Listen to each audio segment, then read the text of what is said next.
Ben, écoutez, bonsoir et merci d'être venus si nombreux pour la conférence sur le phénomène Astérix. Euh, puisque c'est les 50 ans de la naissance d'Astérix, et on a prévu un certain nombre d'événements, de rencontres, de présentations autour d'Astérix et de l'univers d'Astérix et des auteurs. Alors, le phénomène Astérix, je crois qu'on peut en parler. Juste quelques éléments qui manifestent l'ampleur du phénomène. 94% des Français reconnaissent le casque d'Astérix quand on leur en montre un dessin. C'est quand même pas mal.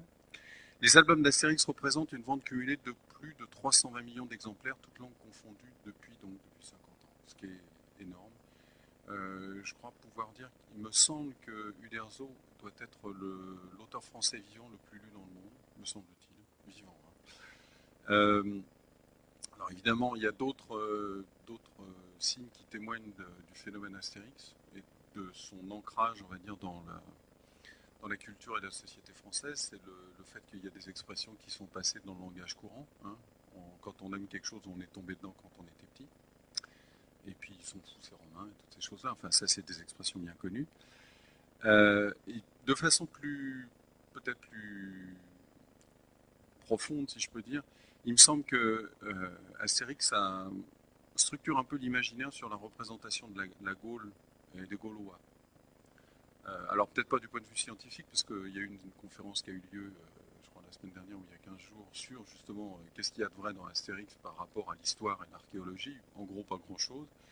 Mais sur l'image qu'on peut avoir de ce qui reste de Gaulois dans la société française, sur le côté les râleurs, braillards, mauvaise tête mais bon cœur, en gros, pour aller vite, il me semble que c'est vraiment ça. Et puis, il y a cette idée de la résistance. Alors, je crois que dans l'esprit de Goscinny et d'Uderzo, le village qui résiste, ça faisait écho à d'autres éléments de l'histoire, d'autres moments. En gros, la Seconde Guerre mondiale, me semble-t-il.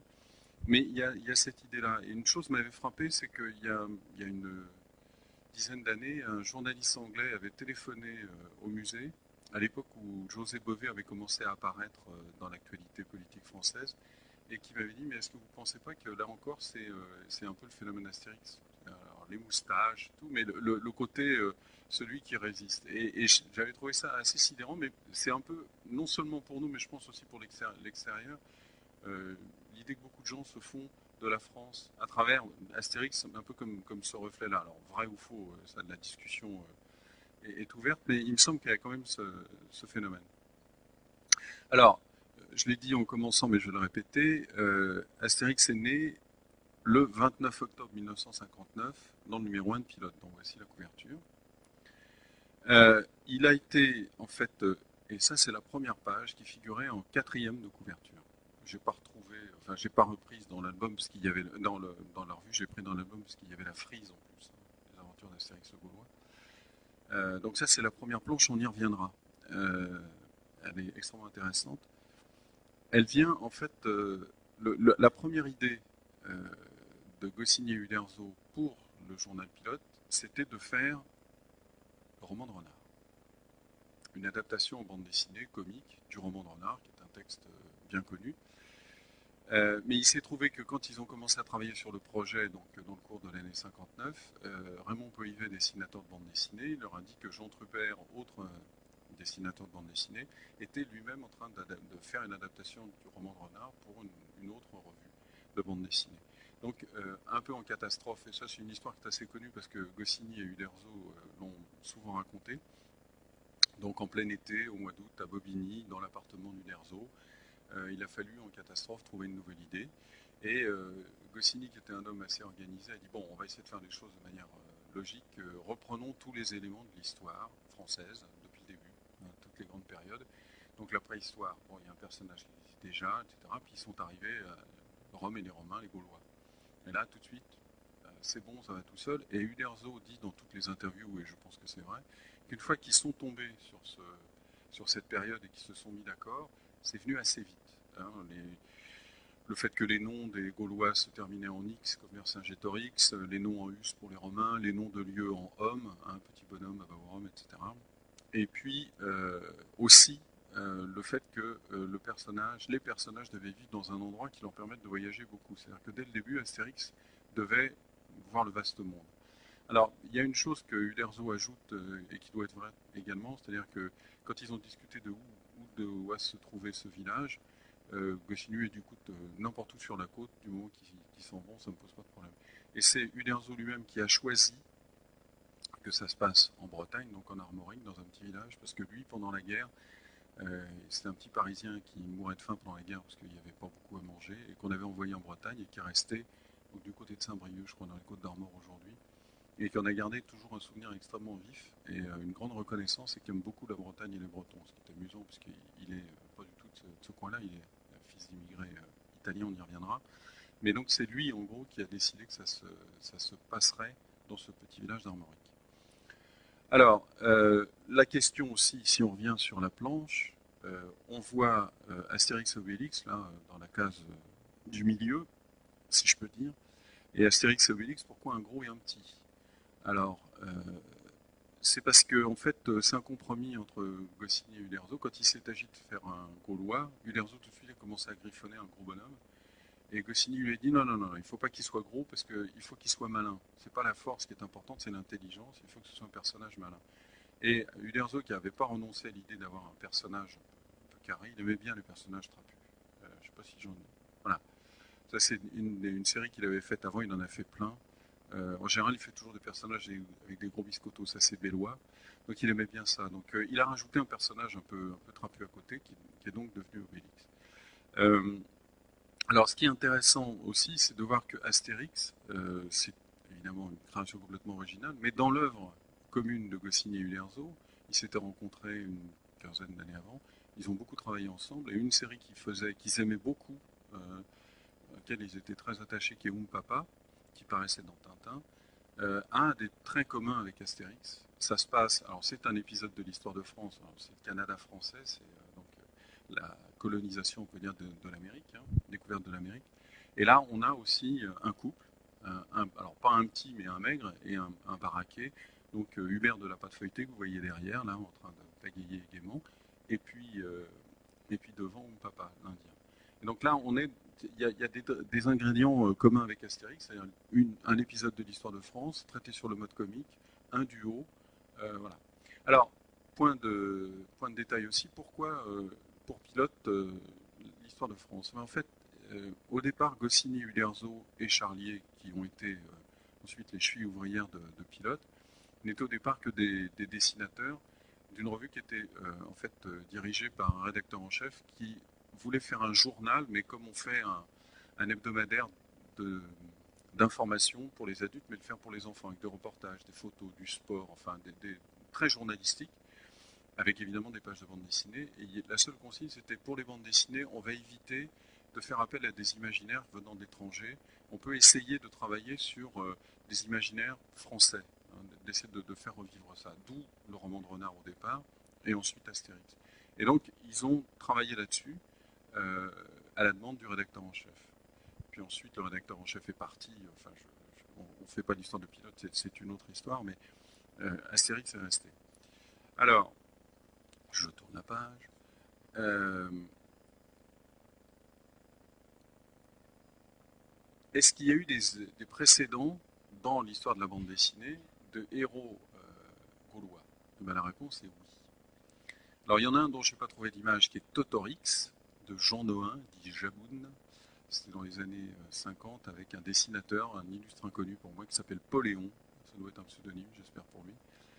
Euh, et alors, sinon, il y a un exemple, j'ai trouvé ça formidable, que ça s'appelle Aviorix chez les Helvètes, je trouve ça génial, de Marcel Moniquet, qui paraissait dans les Heroic Albums, là aussi dans les années 50, qui était une série de récits complets qui paraissait régulièrement en Belgique, dans lequel Maurice Tillieux a fait ses premiers pas, avec les histoires de Félix. Donc il y avait ce personnage Aviorix, mais là, on est dans de l'histoire fantastique. Là, il y a des éléments tout à fait étonnants.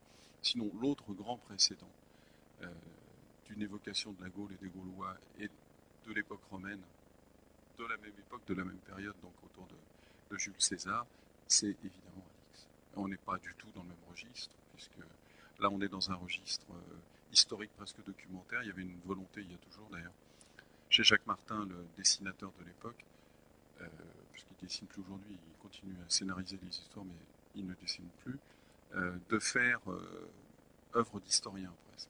Bon, alors après, avec toutes les limites que présente la fiction dans ce genre de circonstances, mais on a une volonté d'être historique, de donner des éléments de l'époque sur l'architecture, la façon de vivre, l'habillement, etc. Ce qui n'est pas du tout le cas de Goscinny et Uderzo. Ça, on y reviendra. Alors, est-ce que... Là, il y a une autre question qui revient souvent, la réponse est facile, mais on va quand même la poser, c'est comment est-ce que le succès d'Astérix est venu? Ben, il est venu tout de suite. Au sommaire de numéro 1 de pilote, il y avait Astérix, Tanguy et la Verdure et Barbe Rouge. Et très vite, Astérix a une réception formidable auprès des lecteurs. Ça marche tout seul. Les lecteurs écrivent, enfin, à tel point que, assez rapidement, en 1961, donc 2 ans après l'apparition, ce qui paraît assez long aujourd'hui, mais qu'à l'époque, il n'y avait pas autant d'albums qu'aujourd'hui, les éditions d'Argo, qui avaient racheté Pilote entre-temps, sortent le premier album d'Astérix. Le premier tirage du premier tome des aventures d'Astérix, donc Astérix le Gaulois, c'est 6000 exemplaires. Ce premier tirage. En 62, ça paraît toujours dans Pilote, La Serpe d'Or, 20 000 exemplaires. Donc ça va vite. En 63, Astérix et Lego, 40 000 exemplaires. Et donc le troisième tome. Et en 1966, Astérix chez les Bretons, qui est le 8e tome de la série, fait 600 000 exemplaires. Voilà. C'est-à-dire qu'en 5 ans, on est passé de 6 000 à 600 000. Ça a été multiplié par 100. Et c'est un phénomène social énorme, à tel point que l'Express fait sa couverture et un article sur le phénomène Astérix. C'est là, alors là, ça devient une affaire nationale, puisque ça fait la une, ce qu'on appelle un news magazine, c'est extrêmement important. Et alors, je n'ai pas regardé les chiffres en détail parce que ça peut être un peu casse-pied, mais l'idée, c'est, enfin, on sait que en fait, la bascule s'est faite avec Astérix et Cléopâtre. Hein. L'histoire avec la couverture de l'album, qui est une parodie assez directe du film de Mankiewicz sur Cléopâtre avec Elizabeth Taylor, qui a été un désastre financier majeur, mais c'est quand même, ça a été là où en fait les choses ont réellement accéléré. Alors depuis 1966, hein, ça date, il y a eu une adaptation théâtrale par Jérôme Savary, 7 dessins animés en long métrage, 2 en prise de vue réelle. Les albums ont été traduits en plus de 100 langues, et bon, je l'ai dit tout à l'heure, je crois qu'on est autour de 325 millions d'exemplaires vendus aujourd'hui. Il y a eu des feuilletons radio, il y a eu enfin, un nombre de choses, une exploitation publicitaire effrénée. L'ouverture, et c'est pas le moindre des événements concernant Astérix, l'ouverture du parc d'attractions dans le nord de Paris en 89, qui depuis n'a jamais désempli, qui est un grand succès. Donc voilà, c'est le phénomène Astérix en chiffres, en effets, c'est ça, c'est énorme. Il n'y a pas d'exemple comparable dans l'histoire de la bande dessinée française moderne. Il y a des succès, mais Astérix est vraiment un phénomène en soi. Il n'y a pas de comparaison. Alors, moi, il m'a semblé important de regarder ce que le phénomène Astérix a apporté. Alors, par son contenu propre, il a fait évoluer la bande dessinée, la perception qu'on a de la bande dessinée. C'est-à-dire que c'est l'époque où les adultes se mettent à lire de la bande dessinée. Mais le succès d'Astérix dans Pilote, parce que pendant très longtemps, Astérix va être prépublié dans les pages de Pilote, va apporter un lectorat énorme à Pilote. Et Goscinny et Charlier, qui était un autre scénariste de bande dessinée, étant co-rédacteur en chef de la revue, ils ont aussi, grâce à Pilote, qui était une plateforme formidable qui se vendait très bien grâce au succès de Pilote et d'autres séries, permis de la découverte de tout un tas de nouveaux dessinateurs qui sont entre-temps devenus des classiques. Alors, par exemple, Giraud avec Blueberry, Fred, alors Gottlieb, Cabu, GB, Réserve, Bretéché, Bilal, Mézières, il y en a énormément. Schmur, etc., etc. Il y a des dizaines de dessinateurs qui sont maintenant considérés comme des classiques et qui sont dans les bibliothèques de tout le monde, qui ont fait Solé, qui ont fait leur premier pas Druyet dans Pilote. Il y en a énormément. Et ça, c'est une autre forme de l'intelligence, enfin une autre preuve du génie de Goscinny, pardon, qui est que non seulement ça a été un scénariste génial, mais c'était aussi un rédacteur en chef extrêmement pointu, qui repérait les talents tout de suite et avec un esprit d'ouverture, et qui a, de ce point de vue-là, été extrêmement important pour l'évolution de la bande dessinée en France, et donc par ricochet après en Europe et dans le monde. Alors, sur les raisons du succès d'Astérix en tant qu'œuvre, en tant que série, voilà, je ne vais pas innover en égrenant les raisons que je vais donner là, mais bon, c'est toujours intéressant de les rappeler. Je crois que c'est un mélange de récits d'humour classique. Il y a des bagarres et, pour les enfants, et puis pour les enfants qui sont restés en nous, si je peux dire, quand on est adulte. Le côté tarte à la crème, le côté grosse bagarre, grosse blague, ça marche toujours. Il y a des études psychologiques beaucoup plus fines. Alors moi, ce qui me frappe dans Astérix, c'est que très très vite, Goscinny et Uderzo, parce qu'il ne faut jamais oublier Uderzo quand on en parle, creusent la psychologie des personnages. Et Astérix Légionnaire, par exemple, avec Obélix qui devient soudain amoureux, toutes ces réactions et les réactions des gens autour de lui, autour de l'amour, du chagrin, etc., sont d'une intelligence extrêmement fine. Et il y a des exemples incroyables, on pourrait les multiplier, mais voilà, je trouve que quand on est un lecteur enfant, on s'amuse à un certain niveau de lecture, et quand on est un lecteur adulte, on profite d'autre chose. Ce dont on profite, c'est évidemment les jeux sur les références culturelles. Alors on est dans le monde romain, donc il y a des citations latines. Goscinny disait toujours, il y a de distingués latinistes qui disent que je me suis trompé dans mes citations. C'est pas possible parce que je les prends que dans les pages roses du Larousse. Moi, j'ai jamais fait de latin de ma vie, donc c'est uniquement des emprunts.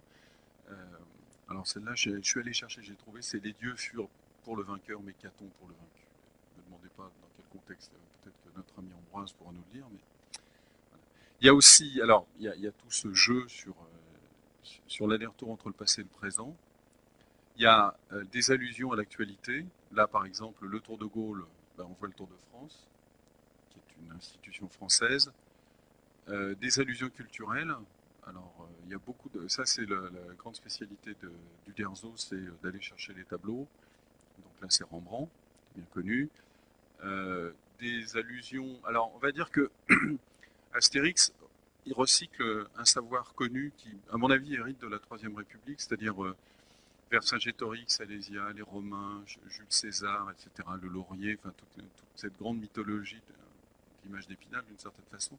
Et puis il y a un autre niveau qui va avec les citations latines, qui est aussi pour les latinistes distingués qui sont allés jusqu'au bac ou au-delà, qui ont fait les études, qui ont transpiré sur le Gaffio, et qui connaissent évidemment les commentaires de Jules César sur la guerre des Gaules. Voilà, ce genre de choses. Il y a des jeux de mots et des jeux sur les mots. Il n'y a pas uniquement des calembours, il y a aussi des jeux sur les significations. Et alors, il y a comme ça, donc il y a toute cette première, dire, cet habillage général qui est le génie particulier de Goscinny. Et puis, il y a aussi... ah non, bon, je pensais l'avoir coupé, excusez-moi.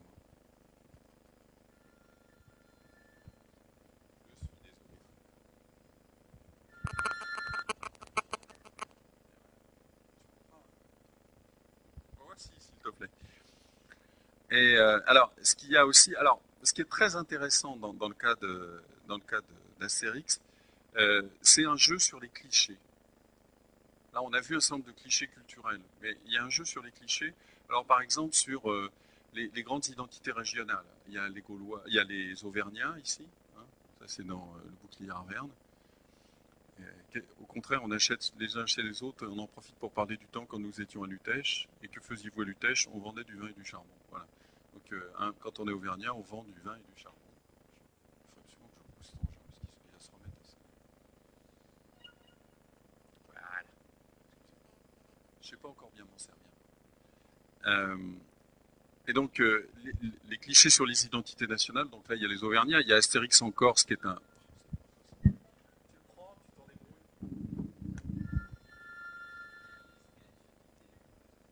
Mais non, mais depuis 2 jours, je ne sais pas m'en servir sans. Alors, donc, le jeu sur les clichés, alors les identités régionales. Là, on a les Auvergnats, il y a Astérix en Corse, qui est un festival intégral sur la question. Il y en a vraiment beaucoup.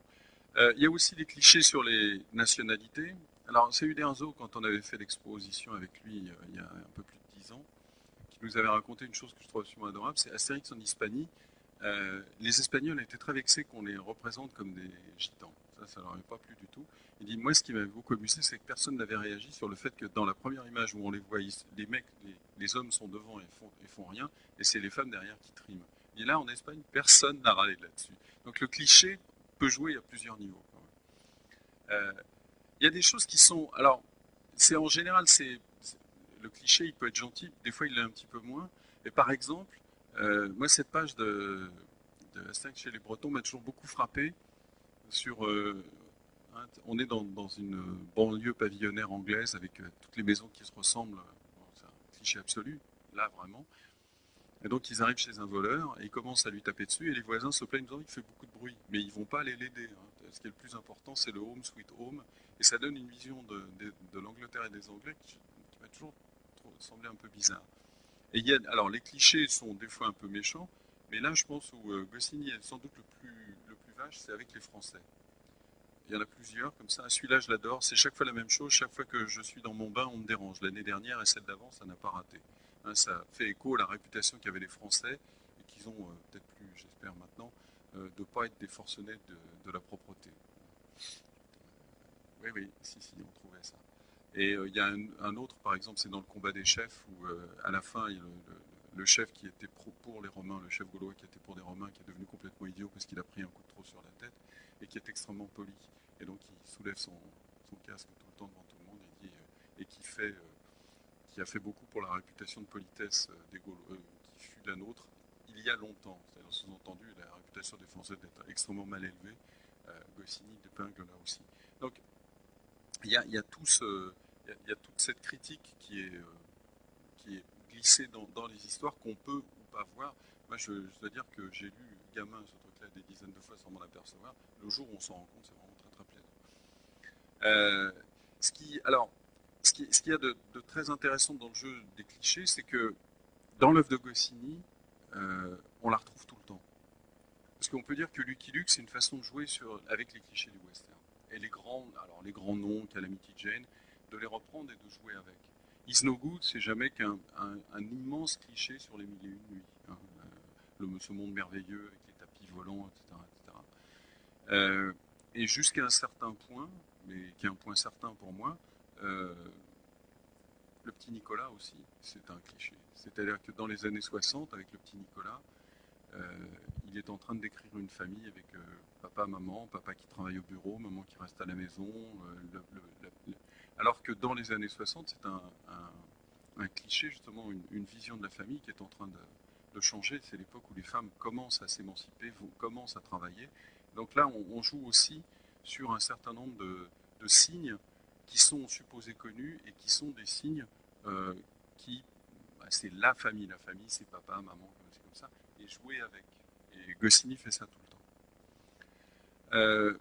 Alors, il n'est pas sans héritage de ce point de vue-là, parce que, alors, c'est pas parce que je parlais d'Astérix en Corse tout à l'heure, mais je trouve qu'il y a un humoriste contemporain qui ne fonctionne pas du tout sur le même type d'humour que Goscinny, mais qui a en commun de jouer avec les clichés. Par exemple, c'est Pétillon. Si vous prenez l'enquête corse, c'est des clichés, les clichés sur la Corse actualisés d'une certaine façon, remis au goût du jour avec les indépendantistes, canal historique, canal habituel, etc. Enfin bon, tout ce genre de choses.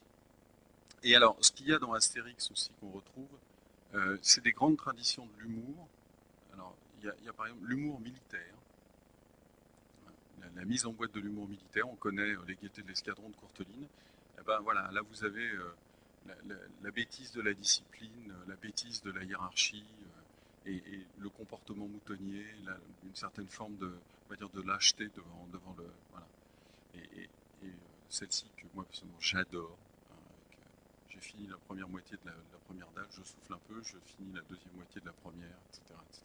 Là, on est vraiment dans une tradition extrêmement ancienne et extrêmement vivace, et que Goscinny a remis d'une certaine façon là aussi au goût du jour. Il y a l'humour médical, hein, je ne vais pas revenir jusqu'à Molière, mais ça c'est dans Astérix et les Helvètes, c'est les médecins qui se précipitent au chevet d'un malade et qui vont l'achever. Ce que dit d'ailleurs le gouverneur de la province qui a empoisonné ce malheureux Romain, qui dit les Slaves, quand ils sont ensemble, ils sont pires je crois que c'est qu'une cohorte ou qu'une légion, ils sont capables de tuer n'importe qui.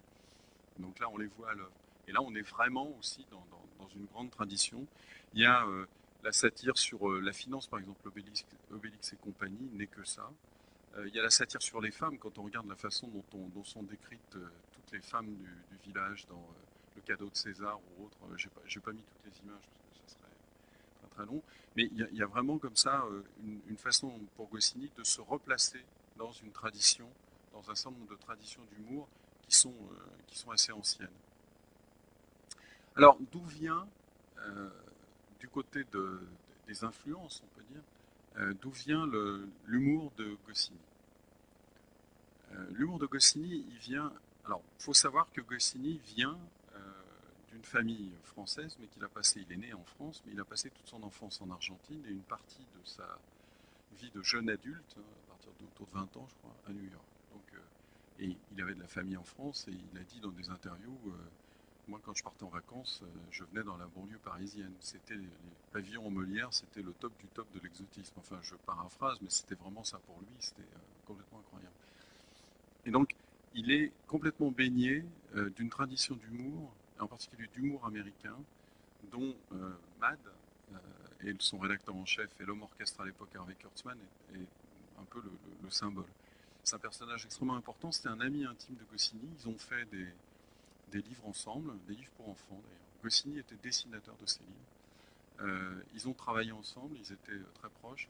Et Kurtzman, très tardivement, quand il est venu en France dans les années 70, avait expliqué que, ayant travaillé avec René Goscinny et tous les projets qu'il avait fait avec lui ayant été des désastres, et Goscinny mourant de faim, ayant été obligé de prendre le bateau pour revenir en Europe parce qu'il n'y avait aucun avenir pour lui, c'était lui, Harvey Kurtzman, qui était responsable du grand succès de Goscinny ensuite, et que c'était à cause de lui qu'il y a eu Astérix, une forme d'humour que j'aime beaucoup.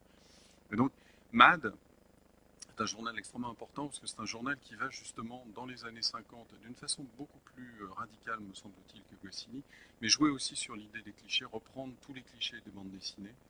Euh, on connaît les parodies qu'ils ont faites, alors des grands classiques des années 30, Prince Vaillant qui devient Prince Violent, Flash Gordon qui devient Flash Garden, etc. etc.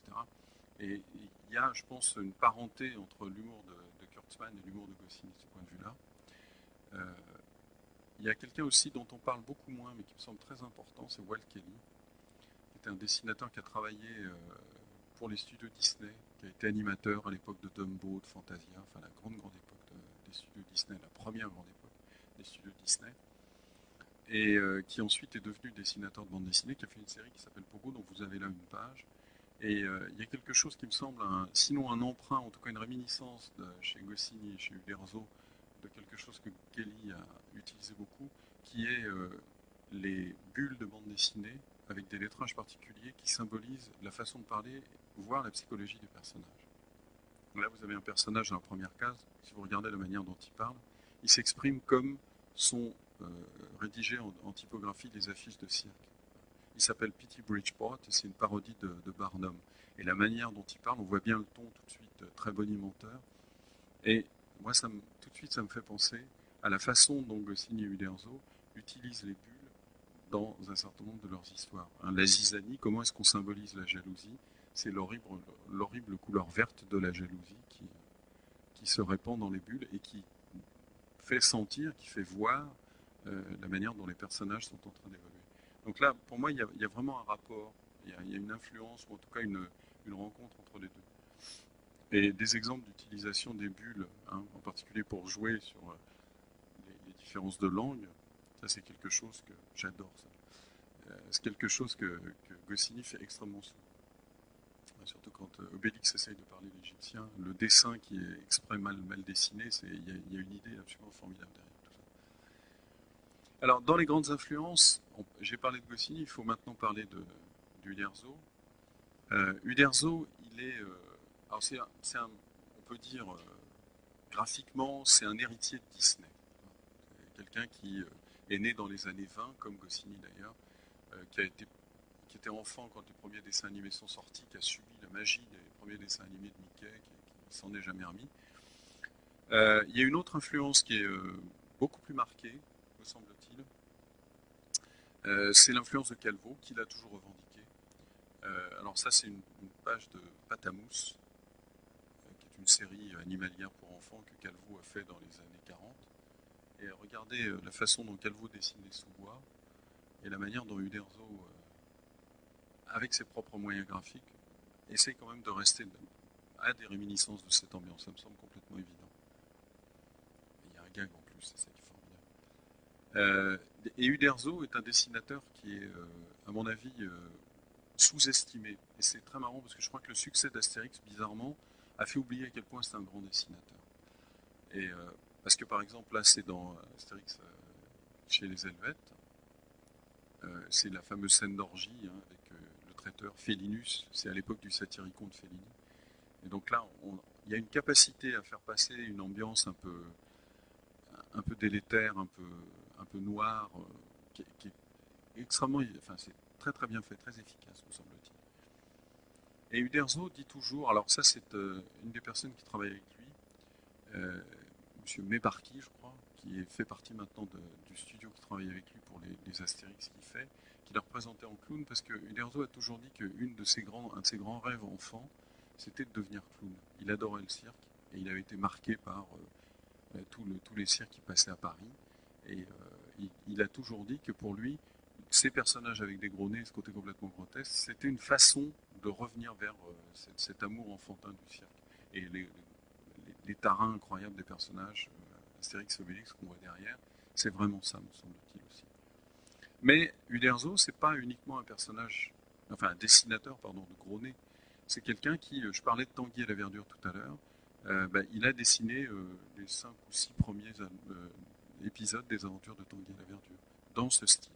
Hein, donc, et dans les pages de Pilote à l'époque, il y avait les pages d'Astérix avec les personnages gros nez, cet univers comique, et puis des aventures dramatiques de Tanguy et la Verdure avec des avions. On est dans un registre totalement différent. Qu'est-ce qu'on peut dire encore il y a toujours chez lui une tentation réaliste. Et il y a autre chose aussi, parce que ce dessin réaliste, en fait, on peut le retrouver aussi de temps en temps dans Astérix. Il y a certains personnages, et en particulier dans les derniers, et dans la façon de dessiner, en particulier aussi des animaux. Il y a une déformation, mais il y a un souci de plus en plus fort chez lui, me semble-t-il, de se rapprocher d'une réalité euh, du point de vue du dessin, de la construction de l'anatomie. C'est un très très grand caricaturiste. Et là, dans Astérix, il y en a plein. Ça, c'est un apport d'Uderzo dans les histoires. C'est que de temps en temps, il va glisser des caricatures de personnages populaires à l'époque. Alors, Lino Ventura, là, les Beatles, leur ami Pierre Tchernia, qui était un ami commun d'Astérix de Goscinny et Uderzo, pardon. Et donc là, il y en a plein, Jean Richard, Guy Lux, enfin, tous les qui sont des gloires un peu oubliées, sinon complètement oubliées aujourd'hui, mais qui apportaient un petit plus quand on lisait les histoires à l'époque de leur première parution. Alors, il y a un sujet sur lequel il faut qu'on s'arrête un peu, qui est dans le cas d'Astérix, en fait, le reproche qui a été fait d'une espèce de nationalisme d'un nouveau genre, hein, une vision un peu nationaliste au sens étroit du terme, un peu franchouillarde, une espèce d'exaltation d'une France. Et alors, moi, je trouve que c'est un reproche qui est relativement faux, enfin assez peu fondé. Euh, alors, d'une part, il y a quand même quelque chose d'assez paradoxal de reprocher à Goscinny et Uderzo. Goscinny, fils de juif hongrois, installé en France, comme je l'ai dit tout à l'heure, qui a grandi en Argentine, qui est passé aux États-Unis, qui est arrivé, je crois, qui a mis les pieds en Europe et en Belgique et en France quand il avait 23 ans. Donc, euh, il, a, il est mort à 50 ou 51 ans, donc il avait passé la moitié de sa vie à l'étranger. Et puis, d'un autre côté, Albert Uderzo, de son vrai prénom Alberto, hein, qui était fils d'immigrés italiens, c'est ça qui, d'une certaine façon, a réussi à synthétiser une vision très, très française au sens étroit du terme. Après tout, c'est possible, mais c'est quand même un peu curieux. Mais je trouve que le reproche tombe tout de suite quand on réfléchit au fait que, je vous ai dit tout à l'heure, ça a été vendu à 320 millions d'exemplaires. L'essentiel des ventes s'est fait à l'étranger. Et ça a été traduit en, je sais plus, 107 langues, enfin c'est immense. Euh, ça veut dire que ça fait rire et ça parle à des gens à l'extérieur des frontières françaises. Donc ça dit quelque chose de relativement universel. Et il me semble que ce que ça dit d'universel ne se rapporte pas. Alors il y a une vision française derrière tout ça, mais ça parle à d'autres gens. Et ce que ça dit, c'est, il me semble que c'est l'idée du village, l'idée de la communauté, l'idée de quelque chose de très archaïque et de très profond. On peut en avoir une interprétation entre guillemets rétrograde, mais dans le cas de Goscinny et d'Uderzo, il me semble pas, parce que on joue avec les clichés, mais on n'est jamais quelque chose par exemple qui est très frappant dans Astérix, c'est que ils sont gaulois, ils veulent la défense de leur village, de leur mode de vie, on peut le dire comme ça, mais ils ne sont pas non plus des ennemis jurés de César. Et dans beaucoup d'histoires, Astérix rend service à César. Et on est là dans un registre qui n'est pas un registre revanchard. Il y a une revendication aussi d'une certaine forme d'universalité. Partout où ils vont, ils apprennent des choses, ils les ramènent. Enfin bon. Et je crois que c'est un mauvais procès qu'on fait. Et puis, encore une fois, il me semble que quand je crois pouvoir dire de façon certaine que, par exemple, Astérix est une série qui est proportionnellement plus lue et plus appréciée en Allemagne qu'en France. C'est encore plus populaire en Allemagne qu'en France. Donc c'est quand même très étonnant, surtout quand on lit Astérix et Lego, etc. Enfin bon, il y a il y a quand même quelque chose derrière tout ça qu'il faut creuser. Alors, il y a eu beaucoup d'études sur Astérix, et il me semble qu'on peut distinguer plusieurs époques. Alors, il y a eu une quantité d'articles incroyables. Il y a eu une première vague d'analyse, on peut dire, à chaud, qui était une manière de dire que Astérix était une forme de symbole des Trente Glorieuses, hein, de la France en expansion, une espèce d'exaltation comme ça, un peu paradoxale avec un petit bonhomme, malin, pas très fort mais très malin. Et beaucoup de gens ont dit que Astérix c'est un peu la potion magique de Gaulle. Et ça a été écrit, il y a des journalistes à l'époque qui l'ont dit sous forme de critique. Je pense, ça me semble très, très exagéré, mais que ce soit le reflet de la France des années 60 qui quitte une certaine forme de ruralité, hein, ça a été les années 50, les années 60, ça a été la période de grande bascule, la modernisation de la France, l'abandon de tout un tas de modes de vie. Et peut-être qu'Astérix, effectivement, reste dans cette nostalgie-là, mais accompagne aussi ce changement, me semble-t-il. Ça a été la première, peut-être la première vision de la chose. La deuxième vision, ça a été justement la première étude qui a été faite, sérieuse qui a été faite, c'est par André Stoll, qui je crois était un Allemand, qui a écrit Astérix ou l'épopée burlesque de la France, et qui joue, qui fait une analyse justement sur le rapport avec les romans nationaux des différents pays, qui prend tous les éléments dont on a parlé très rapidement, et qui en fait une analyse, ça c'est un bouquin qui a pas loin d'une trentaine, plus de 30 ans, une quarantaine d'années. Il y a eu d'autres études entre-temps. Il y a récemment un certain nombre de livres qui sont sortis. Alors il y a une très bonne biographie de Pascal Horry sur Goscinny, qui revient justement sur cette idée du cliché et sur la manière dont Goscinny le travaille. Il ne parle pas, évidemment pas uniquement d'Astérix, mais Astérix est important dans son livre, qui est très recommandable.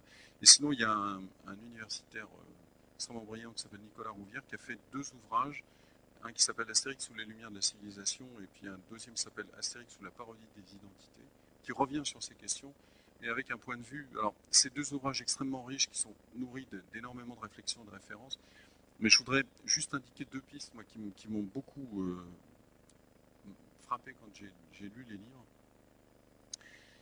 Il prend, lui, le village d'Astérix, non pas comme une métaphore du pays, de la nation, de la France, d'une identité comme ça, supra.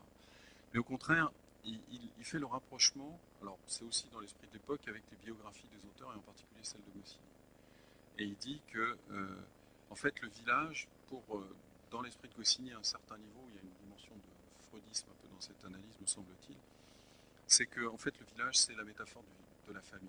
Et on sait que Goscinny était d'origine juive, et que la famille, la branche de sa famille qui est restée en France, a, dans l'écrasante majorité, malheureusement pour eux, fini dans les camps de concentration, ils n'en sont pas revenus. Et donc Astérix, c'est une espèce de manière de revenir sur cette espèce de blessure et de jouer la protection. C'est un monde protecteur, et comme la famille peut être un monde protecteur, il faut la défendre. Et il prend comme exemple cette page. Alors elle est tout à fait programmatique cette page par rapport à ce qu'on a dit jusqu'à maintenant d'Astérix. Hein, vous avez la première case, c'est le contexte historique de l'époque, Jules César, les armées romaines. Le cliché de Jules César, de Vercingétorix rendant ses armes à Jules César. Et puis ensuite, vous avez l'ego. Et Nicolas Rouvière dit l'ego, c'est extrêmement important. C'est pompon, on s'en va, mais on reviendra. Et l'ego, c'est les Allemands. Et donc là, c'est on s'en va, mais on reviendra. Et ce que dit Nicolas, c'est Astérix, en fait, c'est essayer de préserver ce noyau familial absolument indispensable. Et il dit que la métaphore des go après, c'est les pirates hein, qui viennent et qui s'en prennent tout le temps plein la figure, parce que c'est ceux qui ont envie de tout casser, c'est ceux qui ont envie de détruire l'équilibre précaire qui est la vie dans le village. Les gens ne s'entendent pas bien, on se bagarre tout le temps, mais en réalité, on a absolument besoin les uns des autres. Et il a cette analyse. Alors, il y a énormément plus de choses dans les bouquins de Nicolas Rouvière, mais je trouve que c'est des points qui sont extrêmement intéressants. Qu'est-ce qu'on peut dire de plus sur le phénomène Astérix aujourd'hui? Moi, ce qui m'a frappé, c'est que de temps en temps, et en particulier dans cette dernière page du domaine des dieux, il y a, je ne veux pas dire une mélancolie, mais presque si, quand même, une mélancolie qui apparaît de temps en temps sur cette notion du temps qui passe, qu'on trouve aussi dans l'évocation du temps dans Astérix en Corse. Et là, c'est particulièrement frappant quand dans la deuxième case, on voit les personnages en silhouette qui disent Panoramix, notre adulte, crois-tu vraiment que nous pourrons toujours arrêter le cours des choses comme nous venons de le faire? Bien sûr que non, Astérix. Mais nous avons encore le temps, tellement de temps. On le dit, mais en même temps, on sait bien que les choses passent et tout ça finit en ruine d'une certaine façon. Et je trouve que chez Goscinny, il y a cette, quelque part aussi un peu cette fêlure. Quant au phénomène lui-même, quand on est aux chiffres dont je parlais tout à l'heure, phénomène éditorial de 300 millions d'exemplaires, des mises en place qui se font par millions, je ne sais plus quel est le tome, ça doit toujours être vrai d'ailleurs, un volume récent qui est paru, j'avais entendu que, vous savez, il y a des coursiers qui travaillent dans toutes les villes, et à Paris, il y a des coursiers qui tous les jours vont porter des plis dans tous les sens. La mise en place de l'album Astérix, c'est 2 jours de travail pour tous les coursiers de Paris qui ne font que ça. Moi, je trouve ça, quand on y réfléchit, complètement fascinant. Alors, ce qu'on peut dire, et je peux ramasser en très peu de mots ce que j'ai déjà dit tout à l'heure, c'est on peut dire que d'une certaine façon, Goscinny et Uderzo avec Astérix, ils ont rebattu les cartes de l'identité française d'une façon commune. Ils ont repris un certain nombre de clichés et ils les ont réactualisés et on vit encore dessus. Alors, ils les ont actualisés dans les années 60. Et est-ce qu'il peut y avoir, c'est la question que posent toujours les journalistes, est-ce qu'il peut y avoir un nouvel Astérix aujourd'hui? En tout cas, pour ce que ça a apporté, pour ce que ça dit sur l'identité française, moi j'en vois pas hein, actuellement. Si on parle de l'identité française ou d'un phénomène qui touche en matière de bande dessinée quelque chose de profond chez des millions de lecteurs, il n'y a pas d'équivalent en bande dessinée. Il y a peut-être d'autres équivalents au cinéma. Mais et ce que je trouve absolument formidable dans Astérix, c'est d'être capable de s'adresser à des millions de gens littéralement et d'avoir un souci de qualité et un niveau d'humour et un niveau de dessin et un niveau d'exigence par rapport à ce qu'on attend de son lecteur. Ce qui est formidable avec Goscinny et Uderzo, c'est qu'ils ont réussi à rendre leur lecteur plus intelligent et à les tirer vers une forme d'humour que je trouve extrêmement subtile. Et c'est Johann Sfar qui disait faut donner Astérix aux enfants, ça ne peut leur faire que du bien. Et je pense qu'il a raison. Il a absolument raison. Parce que c'est une bande dessinée pour la meilleure période qui est absolument formidable. C'est un exemple de classique qui s'adresse au plus grand nombre et qui est d'une extrême qualité. Donc on aurait tort de s'en priver. Je crois que j'ai fini. Je vous remercie de votre attention.